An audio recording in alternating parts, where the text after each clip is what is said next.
Hey guys! So originally I wasn't actually planning on posting this video today, but the doll that I ordered arrived just in time for this video, so I decided to post it anyway. This repaint is inspired by Selena Gomez, and the picture I used as a reference was from 2015, so she may have changed a bit since then. Although for the hair, when deciding on the length I wanted, I did use a reference photo from 2017. The doll I'm using is the skater doll from the Made to Move collection, and I bought this online just because when I saw the face shape, it immediately reminded me of Selena.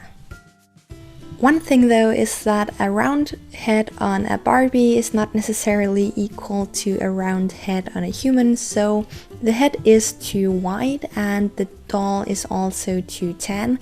So the first thing I did after spraying it with the sealant was actually lightening the skin. And for this I just use soft pastels. Now that's the one thing when ordering things online, you don't actually know what they look like, and so it didn't fit Selena as well as I had hoped, but it was still decent. If you have any questions about the materials or questions about the process, I'm going to link a couple of my other repaints in the info box. For this one I thought I'd answer some of the questions I've gotten on my other repaints. The first question is if I sell these dolls, and no, these are for tutorial purpose only. I haven't really ever considered selling them, so I don't think it's something I'm going to in the future either, but I know there are a lot of people who make and sell repaints, which I think is awesome. It's just not something I'm personally interested in. Another question or comment I've gotten a few times on these last few repaints is why I don't blush or add shading to the body, and the reason why is because these are the Made to Move bodies, and sometimes I'll attach a head from a cheaper doll, and so because I potentially end up using the same body for multiple heads, I just prefer not to add any shading. Another reason is that shading on the body is often not as durable as on the face, and even if it is, the face repaint is not super durable, so when dressing and undressing the doll repeatedly, the blushing on the body is going to wear and kind of fade. But if the look of the plastic body bothers you, you can of course add shading to your dolls. Another comment I've gotten a few times is that I should reroot the dolls, and once again, this is just something I choose not to do because it's so much faster to just cut the hair of the doll and then glue on some new hair. And since I'm not going to be restyling the hair, it doesn't really matter. Plus, I like how the hairline looks a lot better when it's glued on rather than when it's rerooted. I've also been asked about the brands of the materials I use, and I have mentioned the brand of at least the watercolor pencils in some of my other repaints, which I have linked in the info box, but for the watercolor pencils I use Faber-Castell Albrecht, which is just their watercolor version, and for the soft pastel I use Sennelier and Rembrandt.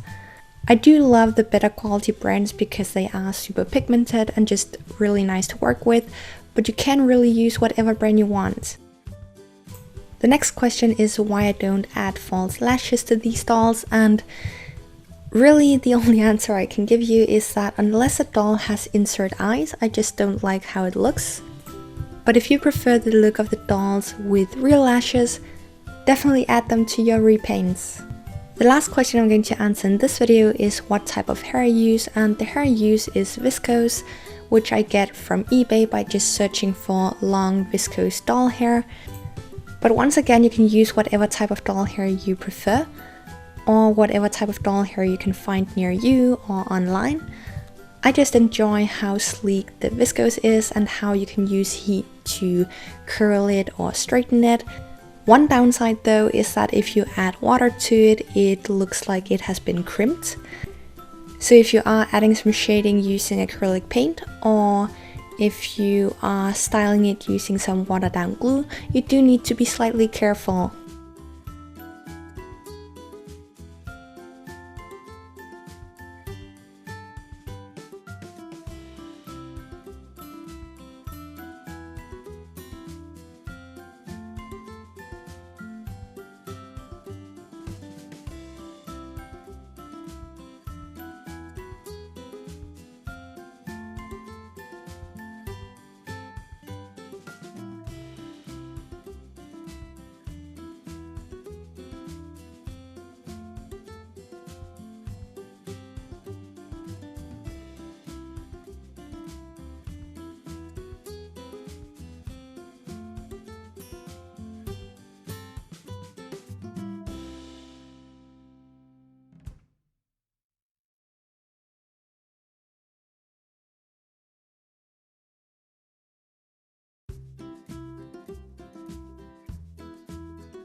After I finished the repaint, I added the hair, and just like I mentioned previously in the video, I prefer just gluing it on, and then once I was done with that, I cut off any excess and then added some shading using alcohol ink.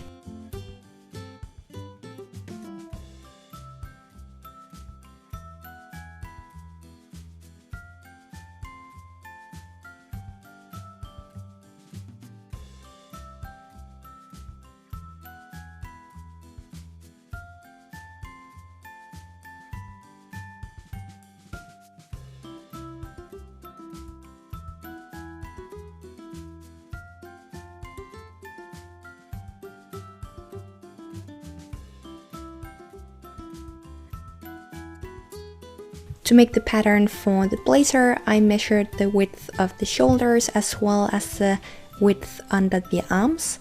And when measuring these, I measure from where the two halves of the plastic molds come together to get half of the doll.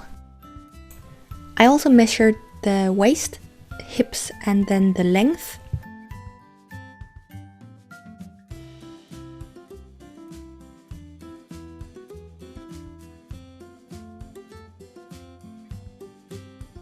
For the front, I made it in two halves and I just used the same template, but I removed some of the template here at the top so that once you fold in these flaps, it's going to give you that triangular flappy thing. Trace it onto any fabric of your choice. I'm using some white canvas or cotton fabric.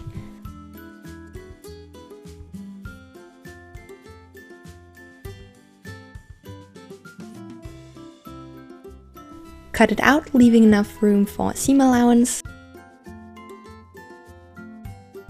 Then first I just folded up the bottom of all three pieces and sewed along the edge. I then sewed the front pieces onto the back piece, good side to good side.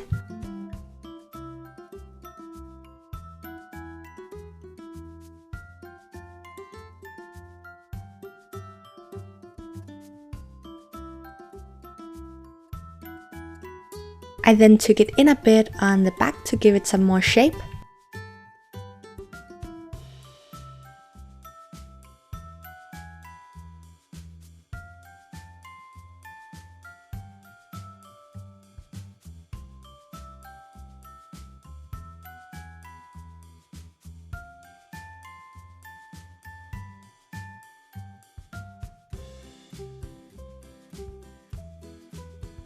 Made the sleeves and added those.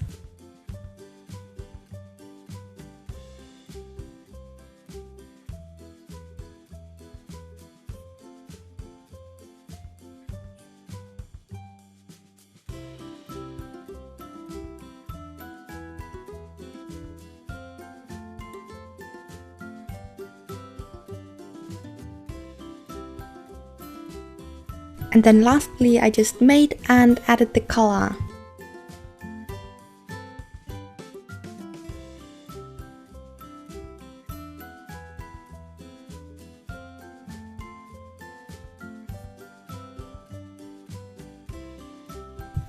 If you have any requests for other celebrities you'd like to see, definitely let me know in the comments.